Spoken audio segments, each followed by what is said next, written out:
Oi, Ju. Oi, Geraldinho. Boa noite.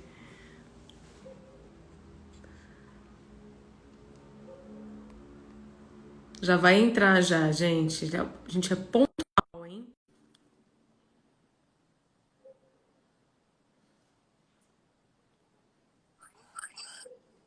Tudo bem? Olá, meu querido. Tudo bom? Tudo bom? Tranquilo. Que bom estar aqui com você. Muito obrigada, viu, pelo seu convite, sua disponibilidade, que eu sei que sua agenda não é fácil. A gente tentou conciliar vários horários, não estava dando certo, Tava difícil, né? mas estamos aqui. Muito Prazer é obrigada. meu. Muito obrigado, Ale. Uma alegria muito grande aí participar com você dessa live. Nossa, alegria toda minha e de quem participar aqui com a gente, né?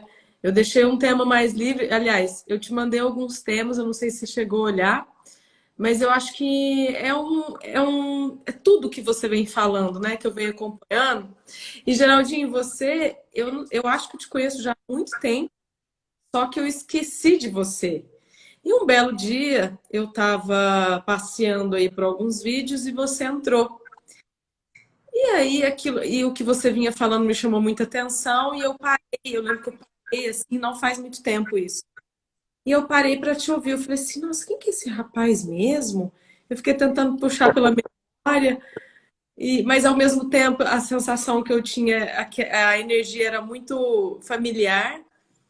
E aí vi que você começou a falar de Chico, aí eu falei: ai, tá por aí então. Eu nem não estava me recordando de você. Mas aí um grande amigo meu que inclusive não sei se ele já deve estar aí, o D'Antoni, ele virou para mim um dia e falou assim: nossa, eu estou estudando tanto e as obras de Kardec, eu estou retomando as obras de André Luiz e tudo mais, e eu estou assistindo muitos vídeos de um rapaz. Você conhece o Geraldinho Lemos? Eu falei: não, não conheço, porque eu não estava ligando o nome à pessoa. E ele pegou, me mandou, eu falei assim: eu estava vendo um vídeo dele ontem. E eu me conectei muito com tudo que ele falou, e a gente começou a falar um pouco de você. E não sei que por que cargas d'água também sou um pouquinho cara de pau, que eu cheguei e falei assim: ah, vou convidar ele para uma live. O máximo que eu posso ter é um não. Então, deixa eu tentar. Então, seja muito bem-vindo, Jorge. Isso aqui é seu espaço, sua casa. Você fique muito à vontade aqui, que a gente está aqui para te escutar, para te ouvir e aprender um pouquinho com você também. Ah, obrigado, Alessandra. É uma alegria muito grande. Eu disse, né, há pouco, de participar. Eu não tenho. Para mim é sempre uma possibilidade muito boa de conhecer novas pessoas, de conversar com elas pela internet, né? Eu lembro, toda vez que eu vou fazer uma live, que eu vou fazer um programa pela internet, eu me lembro do Chico Xavier falando comigo na década de 80, me perguntando o que seria multimídia. E naquela época simplesmente não existia multimídia. Era uma tecnologia que não se tinha a menor possibilidade de prever isso. Ele me perguntou o que seria isso, eu não sabia, obviamente. A gente não tinha internet, não tinha celular, não tinha computador pessoal, tablet, nada disso. E Mas então tinha tudo. Ele tinha todas as tecnologias, né? é, é a questão que o Chico via o futuro, né, da Ah, humanidade. A gente naquela época não tinha cabeça para entender o que ele estava falando. E ele me perguntou o que você acha que é isso. Eu falei assim, olha, pelo nome deve ser a reunião de todas as mídias. Mas quais eram as mídias que a gente tinha na época? Era jornal escrito, né? Era rádio.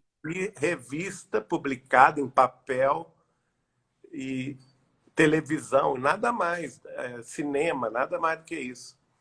Nem de longe existia, por exemplo, a possibilidade da gente conversar ao vivo num telefone, num smartphone.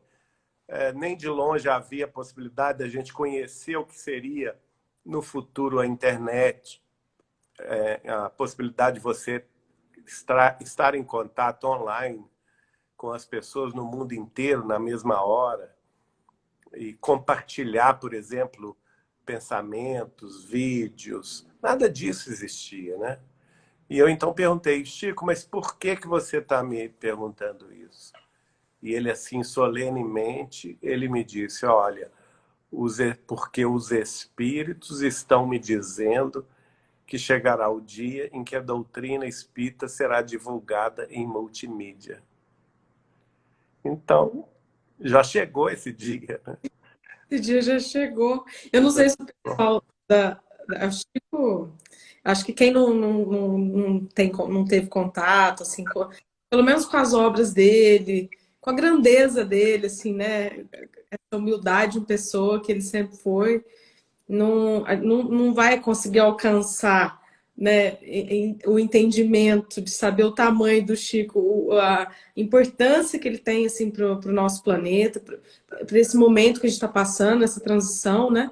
E aí, se você quiser também contar um pouquinho, porque pode ser que o pessoal daqui, eu fiz uma enquete lá perguntando quem a gente conhecia, e deu que muita gente não te conhecia, né? Inclusive, vamos ver se vai chegar mais gente, mas muita gente não te conhecia. Eu falei, olha, gente, vale muito a pena conhecer o trabalho que ele tá, o que você está espalhando, né, Geraldo?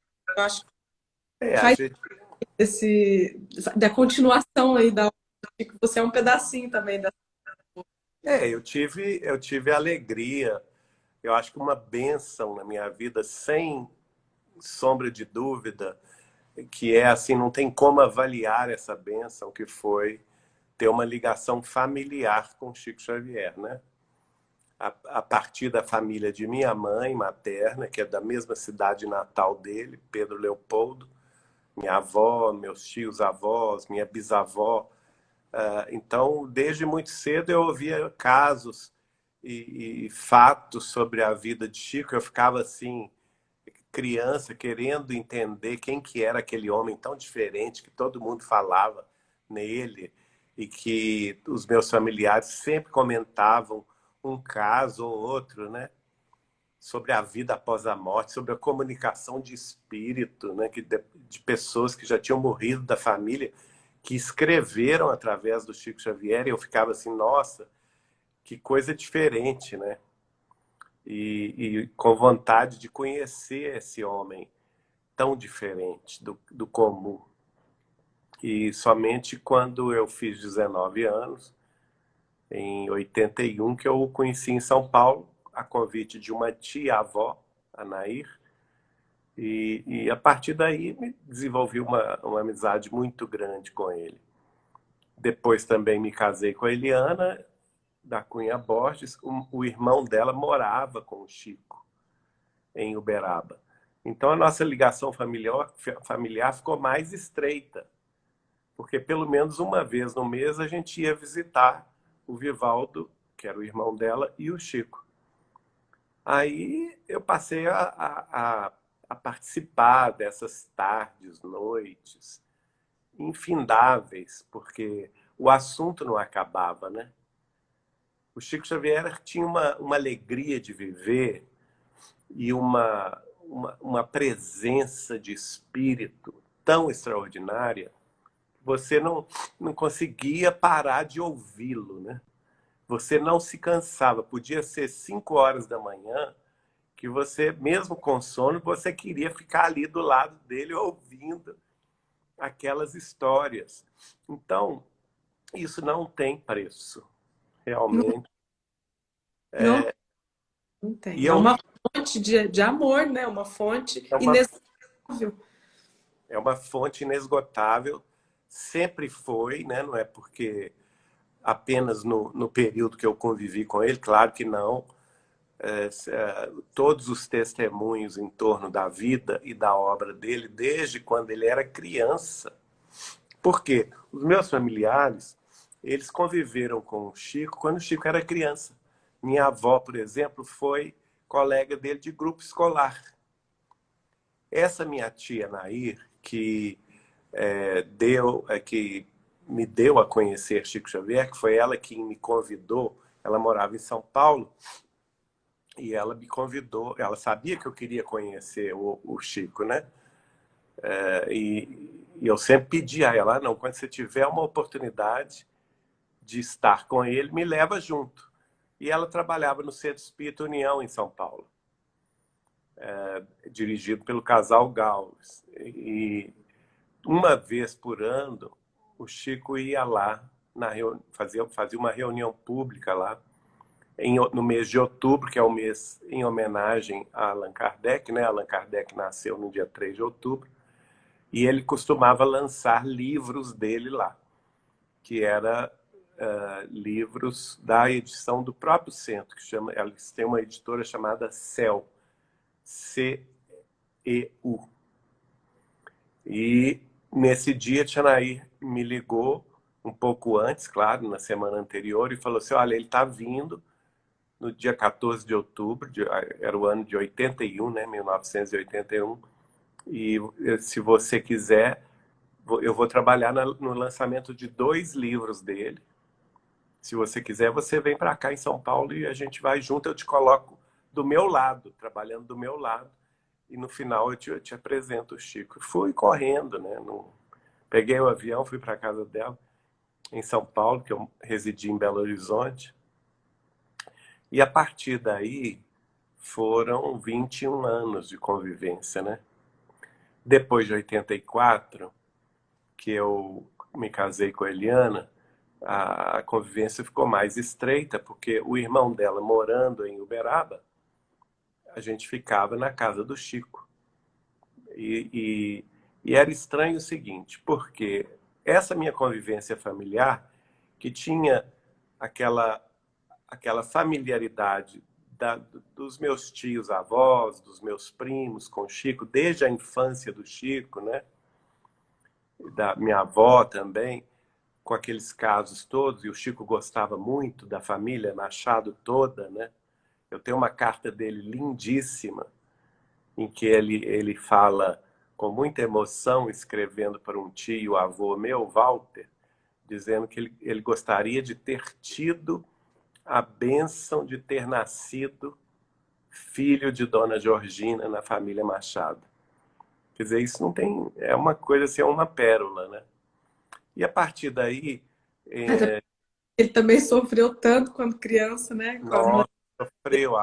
Ele teve 2 mortes, né? A mãe morreu, depois ele foi para uma madrinha ruim que cuidou muito mal dele, tratava-o com desprezo.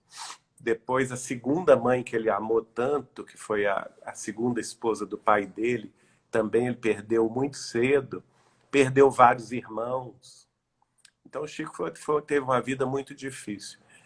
Mas aí eu ficava pensando, depois que eu passei a conviver na intimidade dele, de Uberaba, e eu ficava pensando, nossa, como que eu tenho essa intimidade de sentar e conversar, às vezes, uma tarde inteira com o Chico, e sem horário, sem ninguém para nos amolar, não é? A gente sentava lá na mesa de almoço ou de jantar dele, da mesa da sala de jantar dele, e ficava conversando a tarde inteira, o domingo inteiro, às vezes até a madrugada. E quando a gente ia para o centro, ele lá em Uberaba, ele recebia publicamente as mensagens no Grupo Espírita da Prece. Quando a gente ia para o centro, que eu via aquela fila de gente interminável, milhares de pessoas, que ficavam horas em pé, numa fila, para simplesmente ter a chance de chegar perto dele, de beijar a mão dele, dar um abraço nele só. E eu ficava assim, nossa, minha responsabilidade é muito grande, né? É muito grande. Porque, embora, lógico, que eu ficava feliz com essa chance, essa alegria, por outro lado, aquilo pesava em mim, sabe? Pesava, eu pensava assim, ó, eu não posso malbaratar esse tesouro que Deus me deu, né? De me dar essa oportunidade tão linda de poder estar convivendo com ele, na intimidade dele, pelo menos uma vez por mês. que a gente saía de Belo Horizonte para ir a Uberaba pelo menos uma vez por mês, 2 vezes. Houve ocasiões que eram até mais de 2 vezes, mas vamos dizer assim, na média, né? Entre 1 e 2 vezes por mês. E ali ficávamos 3, 4 dias com ele. Então, eu sei que é difícil as pessoas entenderem isso, né? Que as informações que eu trago não são informações que estão no corriqueiro dos estudiosos ou dos biógrafos que não tiveram contato com Chico, né? Ou que tiveram contato com Chico de forma indireta. Muitos dos biógrafos dele fizeram biografias a partir de outras biografias, né? Enquanto a gente, eu e outros amigos de Uberaba, claro que não sou só eu, mas a grande maioria das pessoas de Uberaba, por exemplo, o casal Carlos Bacelli, Márcia Bacelli, a família Barçante, Dona Silvia de Almeida Barçante, de Araxá, a filha dela, Dona Sônia Barçante, que preside a Aliança Municipal Espírita de Uberaba, vários outros amigos que conviviam na intimidade de Chico, sem contar os próprios familiares e as pessoas que moravam com ele, né? Feito o Vivaldo, o Eurípides. Quer dizer, a gente teve uma verdadeira escola universitária superior em matéria de espiritualidade, porque a gente foi testemunha ocular, vivencial dos exemplos de renúncia e de amor que esse homem nos deixou. E nos mínimos fatos da vida, nos mínimos detalhes, né, que a gente pode testificar. Então, era um homem, como eu falei, essa história do multimídia que ele via na década de 80, isso é um fato, né? Mas ele falava coisas do futuro que você pensava assim, eu tinha 20 e poucos anos, eu pensava assim, esse homem está doido. O que é isso? Isso não existe, né? Não pode.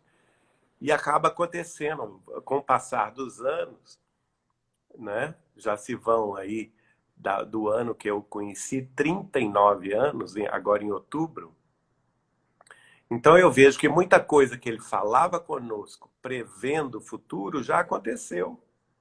Já é realidade.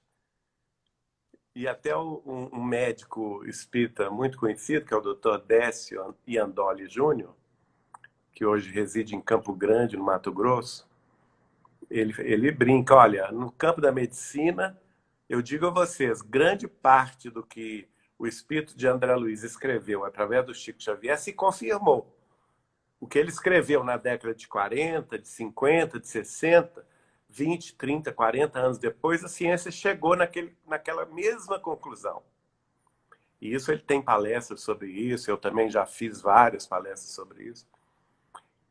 Então ele brinca falando assim, então eu aposto 100%, até agora o Chico teve um acerto de 100% naquilo que a gente pôde comprovar. Então, naquilo que a gente ainda não tem como comprovar, que a ciência não chegou nesse ponto, eu aposto 100% que no futuro vai se confirmar, né? Eu Então, também eu não tenho nenhuma dúvida também, né? Daqui a pouquinho não falta muito, né? Muita coisa aí já está se confirmando e dá para perceber que é tudo para o bem, né? Assim, é tudo para um crescimento. Nada é o acaso realmente, né? Essa questão de acaso realmente não existe. não existe. Veja bem, o Chico é a primeira pessoa, o primeiro religioso, a primeira personalidade religiosa do mundo a assumir publicamente, num programa de televisão, que foi o programa Pinga Fogo da TV Tupi de São Paulo, em 1971. Quantos anos tem isso?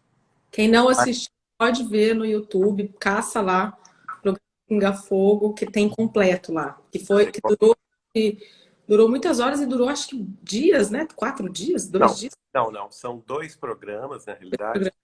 Um no final do mês de junho e outro no final do mês de dezembro. O primeiro programa teve 4 horas e meia de duração e o segundo, Não 5 horas. existia isso, um programa Né? longo e dando audiência máxima, né? Audiência máxima. Até hoje, o próprio jornalista que fez o convite ao Chico Xavier, que é o Saulo Gomes, já desencarnado, ano passado, né? Ele, aliás, eu acho que foi esse ano que ele desencarnou. Ele atestava e falava nas palestras dele o seguinte: até hoje, como homem de televisão que ele era, né, foi o programa de maior audiência da televisão brasileira até hoje.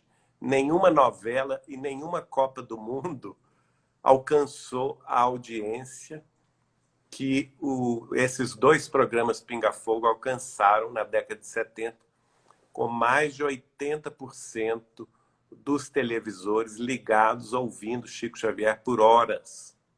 Né? Um feito extraordinário no campo da comunicação. Um recorde até hoje.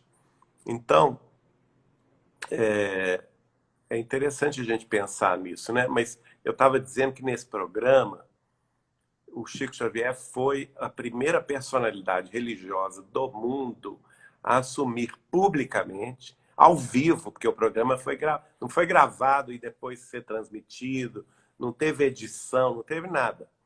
Ele foi gravado ao vivo e o dono dos diários associados na época, Assis Chateaubriand, que estava ainda vivo na época, né? O programa tinha duração só de 50 minutos, veja só. Ele deveria durar 50 minutos. Mas o Assis Chateaubriand, vendo o programa da sua casa, se não me engano, no Guarujá, em São Paulo, ligava para a redação lá da TV em São Paulo e mandava prosseguir. Né? Ele mandava o jornalista, não acaba não, prossegue, prossegue. Aí, por isso que durou 4 horas e meia o primeiro programa e 5 horas e meia o segundo. 10 horas de programa ao total. E aí, ao vivo, o Chico Xavier fala, pela primeira vez, um religioso, um representante, né, do mundo religioso, assume de público a existência de civilizações extraterrestres. Então, veja o impacto disso, né? Engraçado. As caras das pessoas ali, meio Imagina. paralisadas, porque é muita informação nova para lidar. Mesmo que tivesse já no imaginário, no inconsciente coletivo, é muito diferente estar aqui vagando e alguém com a autoridade moral, com a autoridade espiritual do Chico vira público e dá uma informação dessa, um homem tão sério, um homem tão, né, que tem uma credibilidade, vir dar uma informação dessa, as pessoas não tem muito o que falar, né? Ninguém ia parar ali e falar, não, não, isso você não pode dizer. Tiveram que deixar ele falar até o fim. É, ele tinha autoridade para tanto, né? E, Isso. e, e aí é interessante que hoje, talvez, isso tivesse muito mais aceitação, né, do que há quase 50 anos atrás. Porque 71 nós estamos já no final de 2020. 2021 vai fazer 50 anos esse programa. Imagine você falar isso na televisão ao vivo 50 anos atrás. É uma loucura, né? Hoje em dia, muitos se disserem, ainda vão dizer que a pessoa é louca, que ela não tem muita consciência do que está fazendo. Imagina aquela época. E ele ainda fala que nós vamos compreender, finalmente, que não somos o único mundo criado por Deus e que fazemos parte de uma família universal. Olha só essa frase do Chico Xavier muda o paradigma nosso existencial. Nós não somos o mundinho terra, né? Nós não podemos ficar circunscritos à nossa mediocridade terrena. A gente tem que olhar para cima. Né, Geraldo? Não há separatismos Não muito há. interplanetários. Imagina aqui dentro dessa terra, onde a nossa Exato. política tenta separar, né, enfim, negros de branco, pobres de rico, como se nós fôssemos de raças diferentes ou que pertencêssemos a mundos diferentes, né? Exatamente. Não existe. Aliás, nem existe isso, né? Nós somos todos uma única raça humana, não importando a nossa cor de pele, cor dos olhos, cor dos cabelos, crença, o nosso background de costumes, os nossos conhecimentos, nada disso. A nossa idade, a nossa orientação sexual, não existe isso. Nós todos somos irmãos uns dos outros. E o Chico expande isso ao máximo, porque ele fala, nós fazemos parte de uma família que é universal. Ou seja, existem outras humanidades, nossas irmãs, que habitam outros planetas. E isso se espalha ao infinito pelas galáxias. E quando ele diz isso, interessante que ele ainda fala, prevendo no futuro, quando que nós finalmente compreenderíamos essa realidade e essa realidade passaria a fazer parte da nossa vida cotidiana como fato científico. E ele diz, aí ele começa a falar da Lua, dizendo que no futuro a ciência terrestre iria descobrir água na Lua. Olha só, nessa época isso era impossível, porque se a NASA já tinha posado a Apollo 11 e as seguintes na face da Lua, e até então estava achando que era tudo pedra, né? Que era tudo pó. E o Chico fala, não, nós vamos achar água na Lua. E nós vamos ter condição de utilizar a matéria lunar para a conversão dela em matéria plástica. Ele fala isso no programa. E vamos retirar do solo lunar não somente a água, mas o azoto, o alumínio e outros elementos para a construção do que ele chamou das cidades de vidro. Olha só, cidades de vidro na Lua. Ou seja, é a base permanente terrestre lunar. Atualmente, nós já estamos muito próximo disso. Nós já estamos próximos. Aí, Elon Musk, o rapaz da Amazon, que eu acabei de esquecer o nome dele, que Jeff já, Bezos, isso, já estão começando a financiar aí essas viagens. tem o outro lá da Virgin Galactic, da Grã-Bretanha, não é? Então, isso é realidade, gente. As novas tecnologias do 5G, do 6G, da robótica, da inteligência artificial, da biotecnologia, da nanotecnologia, da robótica espacial, estão todos caminhando nessa direção, né? Ao ponto de não somente esse projeto se fixar na Lua, de construção de bases terrenas na Lua, como também no planeta vizinho, que é o planeta Marte, que é o caso do Elon Musk com a sua Tesla e o que ele prevê lá com o seu SpaceX, né? Hoje já temos foguetes que saem da Terra, vão ao espaço, voltam, já Nossa, não são... anteontem, esse mesmo meu amigo aí, né, foi, voltou, pousou tranquilamente, né? Uma coisa que era É, muito difícil até pouco tempo atrás. E porque antigamente era caríssimo, por quê? Porque você tinha que descartar os foguetes. Ele só servia para uma saída da Terra. E são milhões e milhões de dólares. É muito caro, é bilhões de dólares. Agora, se você constrói um foguete que vai e volta, é a mesma lógica dos aviões que vão de uma cidade para outra e não param de voar, não é? exatamente. Então, E o aí? nosso mundo se expande para além da Terra, com Uhum, essa possibilidade. uhum. E o próprio presidente Trump dos Estados Unidos vai dizer, num de seus mais recentes discursos, que ele prevê que nós já poderemos, aí ele falando naturalmente aos norte-americanos, né? Que os norte-americanos provavelmente já instalarão a primeira base lunar no ano 2026. Olha só, 6 anos, Ó, de hoje a 6 anos é muito pouco tempo. E o interessante é que nessa época o Chico Xavier vai dizer que depois da construção dessas cidades de vidro na Lua, que nós então faremos contato com as civilizações extraterrestres. Ele deu a dica até quando. Está lá no programa, basta as pessoas ouvirem, não é? exatamente, prestar atenção, né? Presta atenção, porque às vezes a pessoa ouve e aquilo passa despercebido.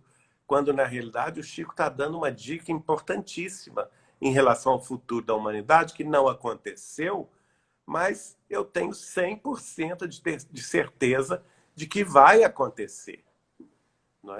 Estamos caminhando para isso, né? Ele fala que até 1957 a gente já vai se tornar um planeta de. 2057. Eu não sei onde que eu estou com a minha cabeça. 2057, nós já seremos um planeta de regeneração, né? Ele afirma isso. E se É, tudo se cumprisse, né? Como parece que vem se cumprindo, então a gente pode aguardar, mas não passivamente, né? Porque senão a gente vai achar que a gente não é parte, nós somos completamente parte disso, né? Independente da gente vai acontecer, mas é bom que a gente se inclua, né, Geraldinho? não, é absolutamente necessário que a gente se inclua, né? Caso contrário, nós estaremos perdendo um tempo muito precioso. E isso que você mencionou também está no programa Pinga Fogo, no segundo deles, que foi no final de dezembro, na véspera do Natal, e em que o Chico respondeu perguntas do público, ao vivo na televisão. E um dos consulentes lá, dos perguntadores, perguntou ao Chico a opinião de Emmanuel, que era o guia espiritual do Chico, que na opinião de Emmanuel, quando a Terra chegaria à condição de mundo em regeneração. Então o Chico respondeu, Emmanuel afirma que a Terra será um mundo regenerado em 2057. Mas, para que isto ocorra, diversos tipos de transformações ocorrerão no planeta, com a finalidade de concorrer para o aceleramento deste processo de mudanças. Então, é o que nós estamos vivendo. O que é essa pandemia de coronavírus, se não um profundo processo de mudança, não é? Nos nossos hábitos. Eu acho que muitos de nós só descobriu mesmo a multimídia depois da pandemia. Essa é a grande verdade, né? Que a gente poderia se comunicar facilmente pela internet.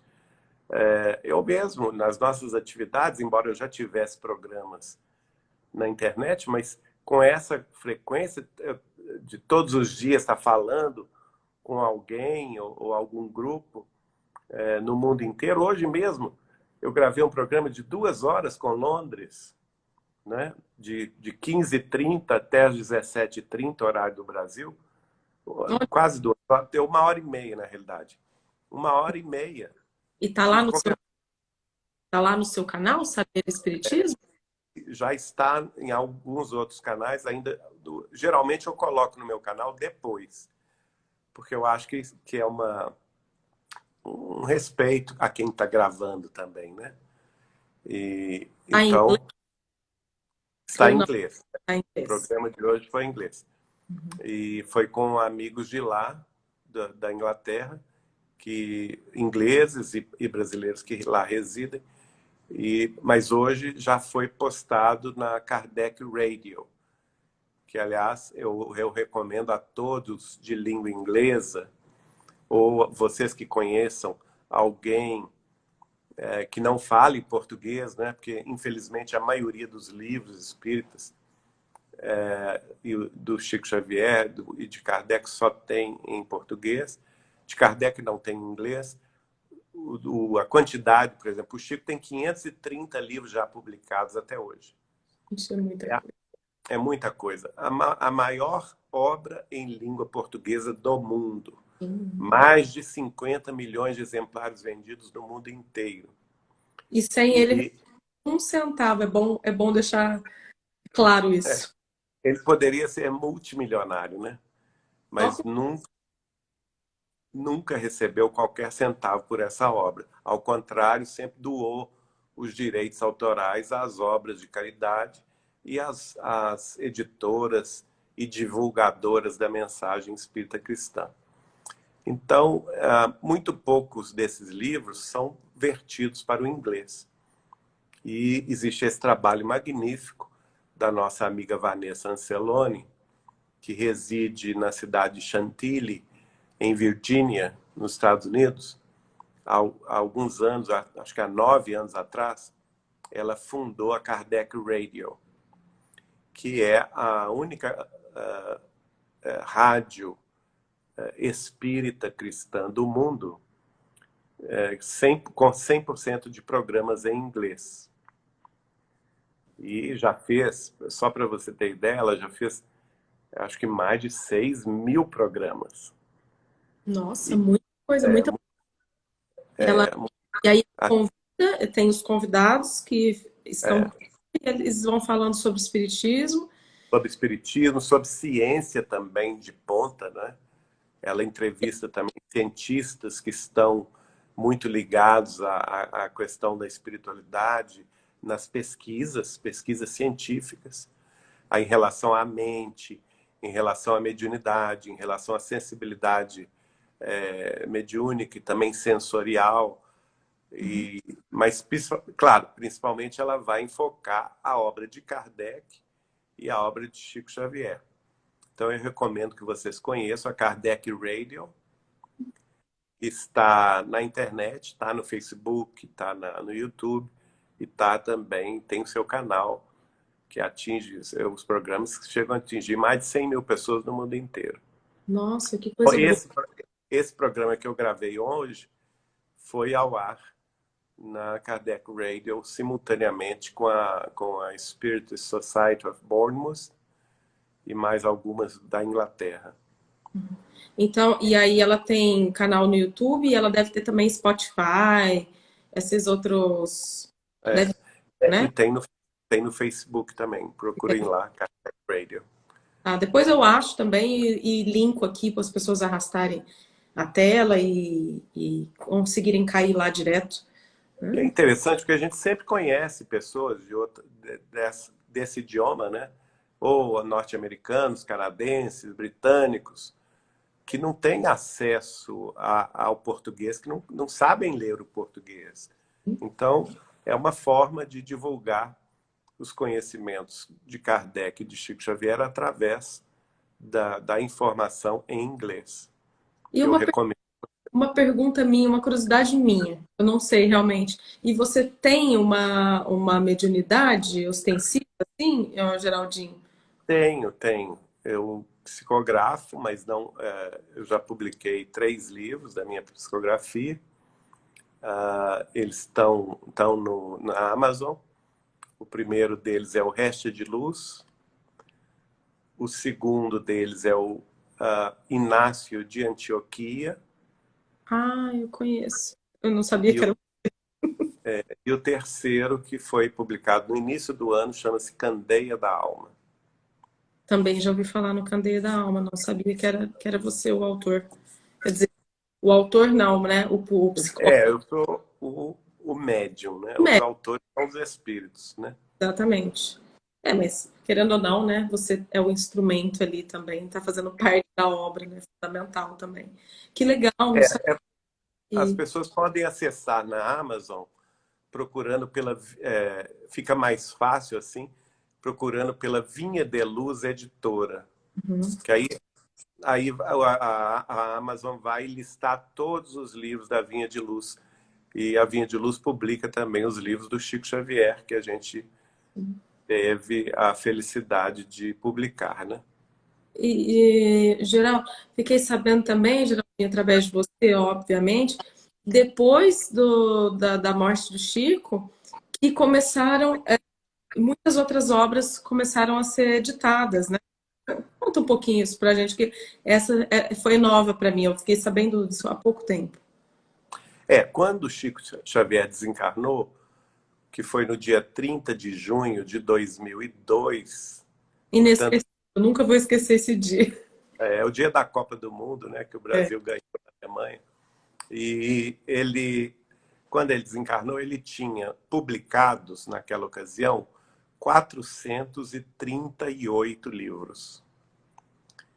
Então, 438. Isso está lá na relação, quem quiser conhecer a relação dos livros de Chico Xavier, que lá a gente dirige a casa de Chico Xavier de Pedro Leopoldo, que é o local onde ele residia na cidade de Pedro Leopoldo.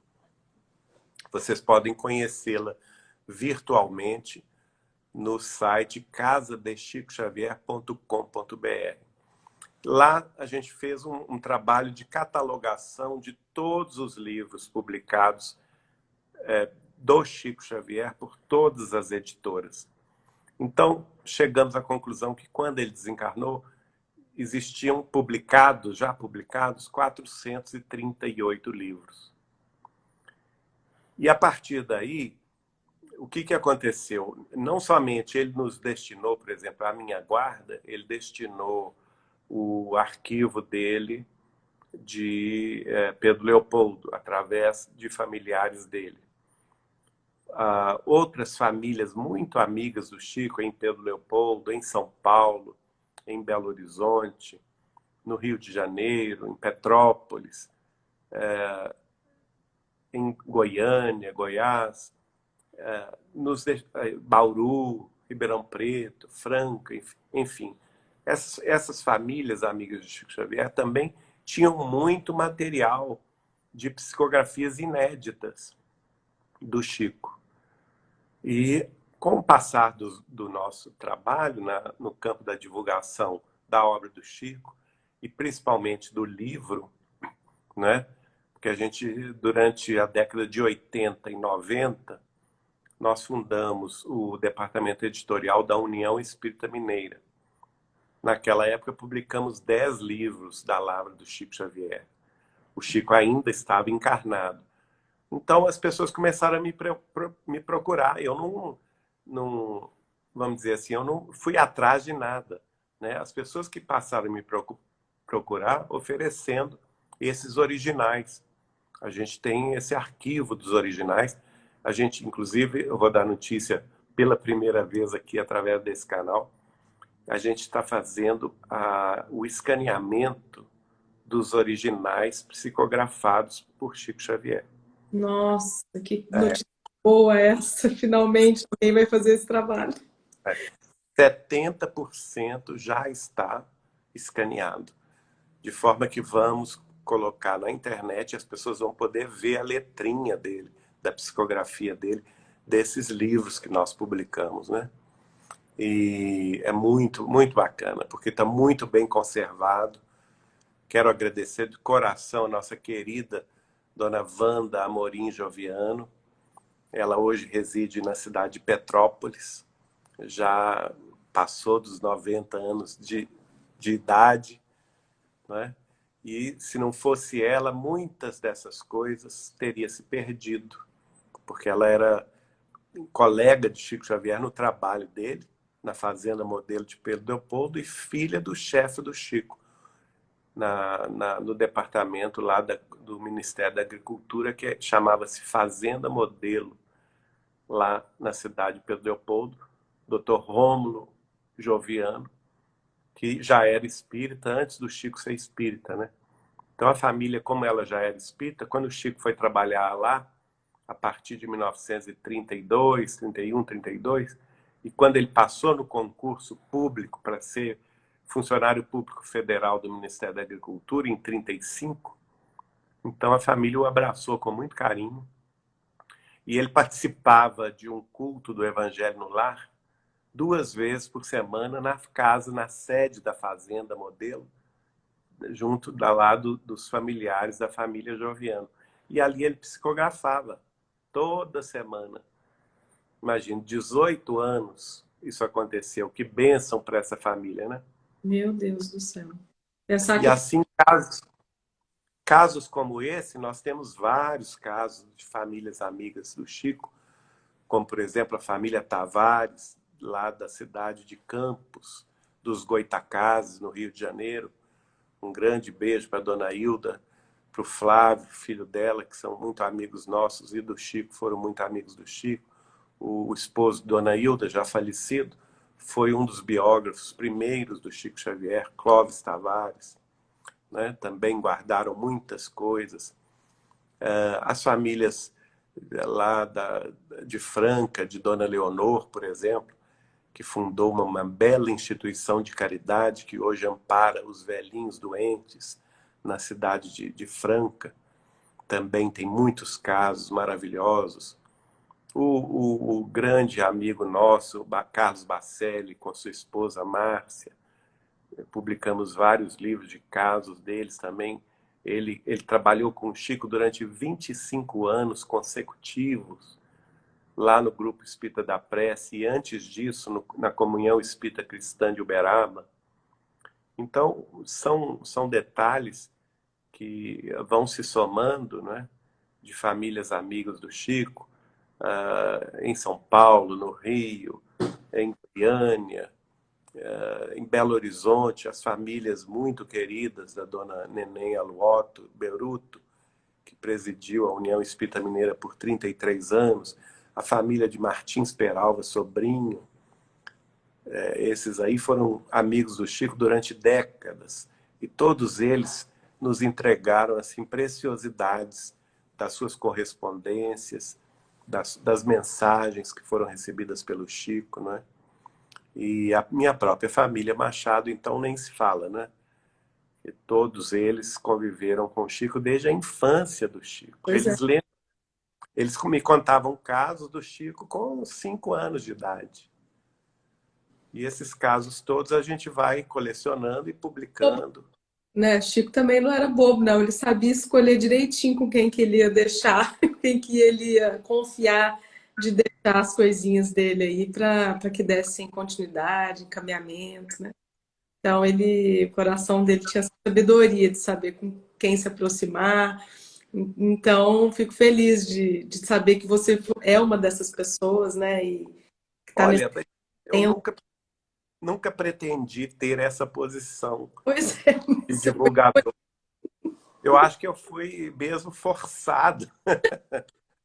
Primeira coisa, eu na minha infância e na minha adolescência era profundamente tímido. Não gostava de falar em público, não gostava de ir lá na frente, na sala de aula, fazer alguma apresentação de trabalho escolar. Detestava isso tudo, detestava fazer teatro na escola ou falar em público, né? Aí um dia, logo depois que eu conheci o Chico, ele vira-se para mim e fala assim: Geraldinho, você vai falar muito da doutrina espírita, das nossas atividades. Eu olhava assim para ele com a cara, né? Assim, como assim, né? Como que isso pode ser? Se não, Chico, você está doido, eu sou muito tímido, eu não tenho dom da oratória, eu não tenho vontade de falar em público, nada disso. Aí ele muito firme, porque tem gente que pensa que o Chico era um bobão, não era não. O Chico era uma personalidade muito forte, muito forte. Ele sabia de si, né? Ele se conhecia, ele sabia quem ele era. Então, não tem como ser, né? Esses aí que ficam Ser, falando em ser bom palestra, não é ser bobo, né? Ser bom é ser... é, exatamente. Esses aí que ficam falando em palestras que o Chico era uma pessoa passiva, que era uma pessoa quase que um capacho dos guias espirituais, eles não sabem o que estão falando, a bobagem que estão falando. Na verdade, ele era uma personalidade fortíssima e impunha um respeito na gente descomunal, né? A gente chegava a tremer por dentro. E nesse dia, quando eu falei com ele que não, que eu era muito tímido, imagina, não ia falar coisa nenhuma, não ia fazer palestra, coisa nenhuma, porque nessa ocasião eu apenas frequentava a Mocidade Espírita, o precursor da União Espírita Mineira, de onde eu tenho grandes amigos até hoje, né? 40 anos depois. Então, a gente lá na Mocidade era fácil, porque só a gente mesmo fazia os estudos da doutrina lá, as atividades eram feitas por nós. E todo mundo da mesma idade, então não havia assim tanto problema. Então eu falei com o Chico, não, Chico, eu faço as palestras lá na Mocidade da União Espírita Mineira, mas é tudo muito ali em casa, né? Eu não tenho esse dom de falar para o público. Aí ele muito firme, assim, quase com o dedo no meu nariz, ele falou assim, não, você vai falar sim. E vai falar muito. E divulgar a doutrina através da fala. Agora, uma coisa eu te digo, Geraldinho, Belo Horizonte, eu sou natural da cidade de Belo Horizonte, né? O pessoal de Belo Horizonte não vai te dar a menor bola. Mas, inicialmente, você vai ser convidado para falar no interior de Minas Gerais, depois nas capitais dos outros estados, depois no Brasil inteiro, nas cidades todas do Brasil, e depois até no exterior. Tá vendo? É o que está acontecendo. Vai, e vai falar até em outras línguas. Eu pus a mão na cabeça e disse, você está doido, Chico? Isso está longe de acontecer, isso não vai acontecer. Olha aí, quem apostou contra o Chico dançou. Ainda bem, e dançou bonito, né? Não dançou feio, dançou bonito. E deixa eu te perguntar também uma coisa em relação a você. Você tem uma profissão, que você se formou, você tem profissão? Como é que foi a tua vida, assim, que eu também não sei sobre isso. Eu sou empresário em Belo Horizonte, no setor de desenvolvimento imobiliário, de projetos imobiliários no campo do, do, do comércio e da indústria. Né? A gente trabalha com aluguéis de andares corporativos e trabalhamos também com projetos de expansão imobiliária industrial. Né? De formação, eu estudei ciências econômicas, sou economista, mas desde cedo, desde os 14 anos de idade, que a gente trabalhou, né, com meu pai, que foi empresário em Belo Horizonte, sempre uma pessoa muito ativa no campo empresarial, sempre fundando novos negócios. Então eu comecei a trabalhar com meu pai muito cedo, com 14 anos de idade, e naturalmente que o sucedi depois do falecimento dele, um pouco antes disso, quando ele ficou doente. Uhum. Tá. E o que você pode trazer assim, pra gente? Nossa, a gente já está terminando muito rápido. Olha, para quem não era tímido, não gostava de falar, eu fico horas te escutando, horas te ouvindo. Bom, é muito prazeroso te ouvir. É muito gostoso, Obrigado. porque você tem uma facilidade que vem da sua simplicidade do seu coração. Então aí fica muito fácil de se conectar com isso, porque a gente sabe que é verdadeiro, né? Sabe que tá... Obrigado. Então, eu queria saber assim também de você, o que você acha que mais, qual foi a maior lição ou o que tomou teu coração assim de conviver com o Chico, que é algo assim que você fala, não, isso aqui eu devo realmente a minha convivência com o Chico. Eu aprendi isso com ele. O que você acha que foi a maior lição que você teve nessa convivência de tantos anos? Olha, antes disso eu vou fazer um breve preâmbulo para dizer o seguinte: embora a família de minha mãe, toda ela, a família Machado, de Pedro Leopoldo, de Belo Horizonte, do Rio de Janeiro, de Bauru, que são as cidades onde eles se espalharam, toda essa família seja, por tradição espírita, lá em casa, minha mãe era a única que era do contra. Ela não tinha, minha mãe Gilda não tinha religião nenhuma e chegou até a não gostar do espiritismo, né? Tanto é que quando eu comecei a me interessar pelo assunto, ela falou comigo assim: ah, não, meu filho, larga disso. Isso aí é um fanatismo na família, uma coisa horrorosa. E pelo lado do meu pai, a família do meu pai, a família Lemos, de Pitangui e de outras cidades do interior de Minas e de São Paulo, ela toda muito católica, apostólica, romana, né? Meu Bem pai tóxica. bem, Deixa eu só te bem falar, se ortodoxo. acabar aqui, eu deixo lá e eu volto, você entra de novo, tá? Não, mas já estou acabando. Só Então, pra... por causa dessa divisão, minha mãe não tinha religião e meu pai era aquele católico, mas ele não ia na igreja e nem exigia que os filhos, né, eu e minhas irmãs, fôssemos à igreja. Então, nós não tivemos educação religiosa nenhuma. Nada. Eu não sabia nada de religião. Na minha infância, na minha adolescência, na minha juventude, o que eu sabia de religião era ouvir na família da minha mãe os casos do Chico Xavier. Mas mesmo assim era uma coisa distante, né? Mas a partir do momento que eu o conheci, e isso eu posso te dizer que foi a maior lição que eu aprendi dele e que fica comigo até hoje, é amar Jesus como o Chico Xavier amava.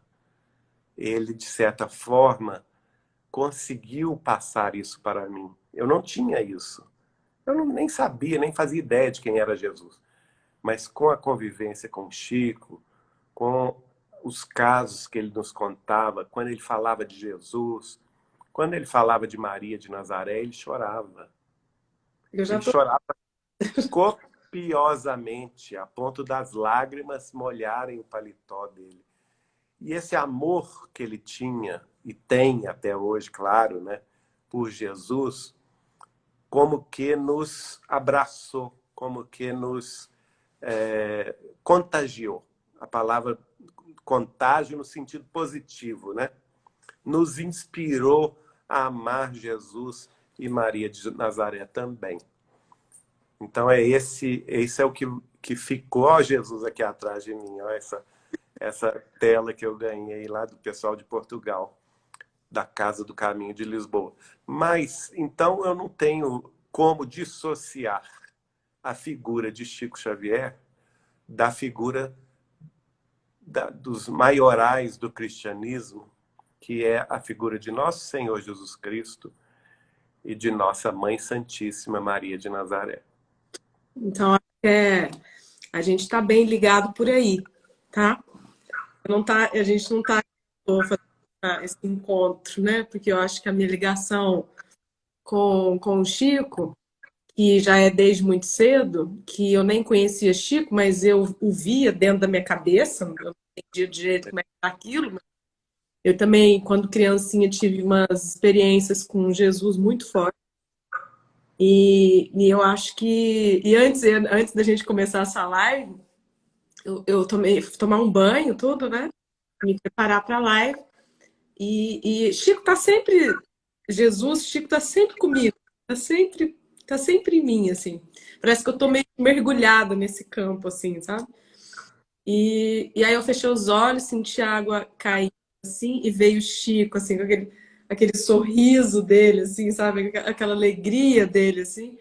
E E só ele falava, Sandra, ele falava que Jesus era o sinal da alegria.